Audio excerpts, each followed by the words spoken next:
All right, spill the beans. What's the latest soap love triangle you're entangled in, my dear serial drama buff? You wouldn't believe what I've delved into. Biofeedback therapy with Dr. Sophia Lewis. Can you believe that? Dr. Sophia, she's this incredible 65-year-old seasoned professional in the field. She's using it to help me manage my performing anxiety. Word of the day is brain plasticity, molding your brain's flexibility to better adapt to stress. It's a whole new world. Speaking of revelations, remember how Pierre and Heejin were joking about France needing some K-pop high notes? Guess what? I'm literally working on acing them on the new mix we were discussing. Not AI-assisted, though. At least not just yet, as Max is hopelessly hopeful about. It's going to be plain old-fashioned hard work. No shortcuts. Max throws in his snarky comment, and I get it. High notes sound fancy. But it's more than just that, isn't it? It's about control, emotional resonance, besides physiology. Oh well, Max being Max, I did tell him how the therapy is going to help me overall, less about hitting the high notes, but more about the whole performance. And of course, he had to interpret it as how it will help me hit the notes better. It's always about the high notes with him, isn't it? Heejin declared her hopes that it's the secret sauce we need. Ah, classic Heejin with her food metaphors, never fails to make me chuckle. And the conversation moved from songs to food. Pierre got us started on his craving for dekmawang. You remember that, right? Those spicy rice cakes that would set anyone's mouth on fire. Mina still teases me about it, how I almost drank the whole jug of water after just one bite. Hyojin apparently just had some. Probably why she's hoping that my therapy would be the spicy kick we need. Max, on the other hand, was baking. I didn't know that guy had it in him. I'm low-key hoping they turn out well. After all, who wouldn't want a freshly baked chocolate chip cookie, right?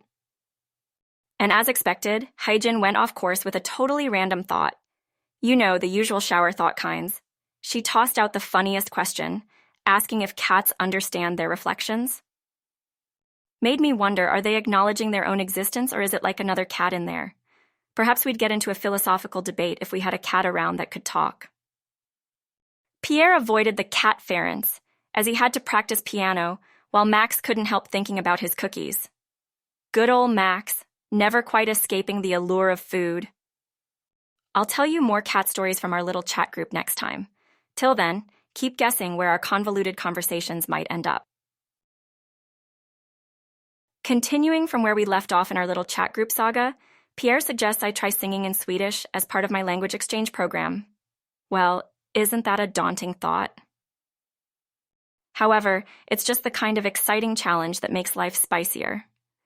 Speaking of spice, Pierre, ever the music enthusiast, said he's got a spicy tune for us. Max picked up on that spicy keyword, probably imagining a stimulating coding challenge. Not to be forgotten in our tech versus art debate, Hyejin reminded us of Max's unforgettable attempt at coding a song, to everyone's amusement.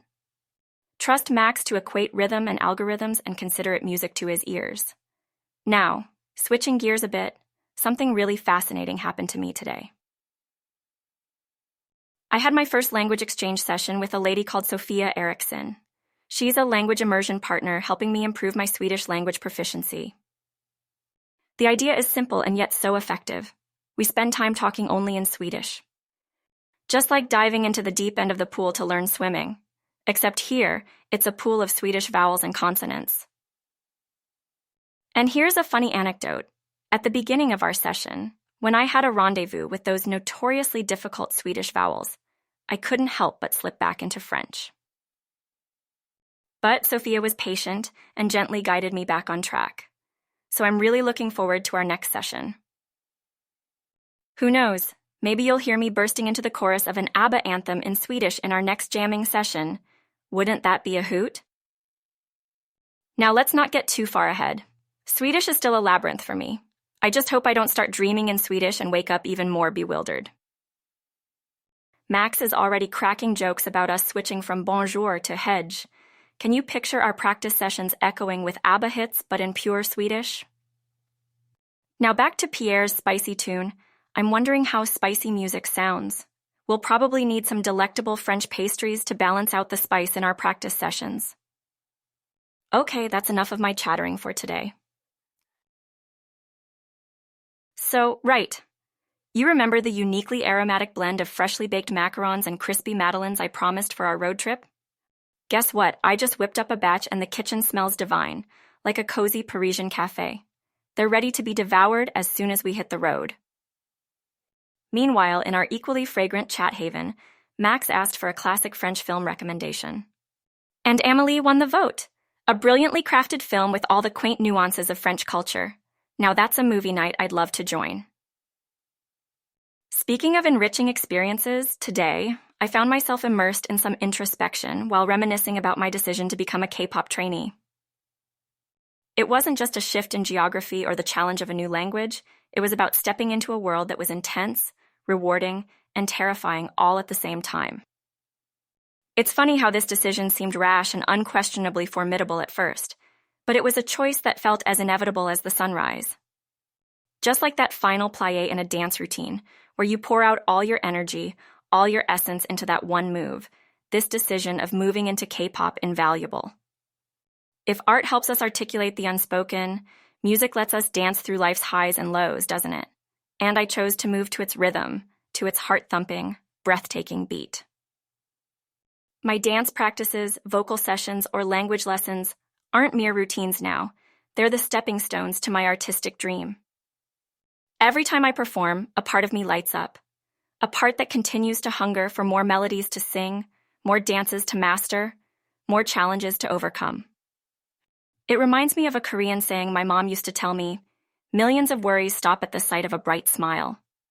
So even when faced with harsh critiques, soul-draining rehearsals, or music that doesn't sync with my heart, I remember to smile and let my worries simmer down. And that's exactly what I've been channeling during my trainee program. Dancing gracefully through the intense rhythms of K-pop, I just hope that my journey and my performances can inspire others to hold on to their dreams as well. Oh, and Max teased me about switching our French bonjour to Swedish hej. Can you imagine that? And while that might be a hilarious picture, I feel like that day isn't too far off. Learning Swedish has been quite a humbling experience. Really brings out a whole new dimension of myself. Anyway, I need to work now, relearn some lyrics for the upcoming showcase. The stage is calling. Give me your updates when you can.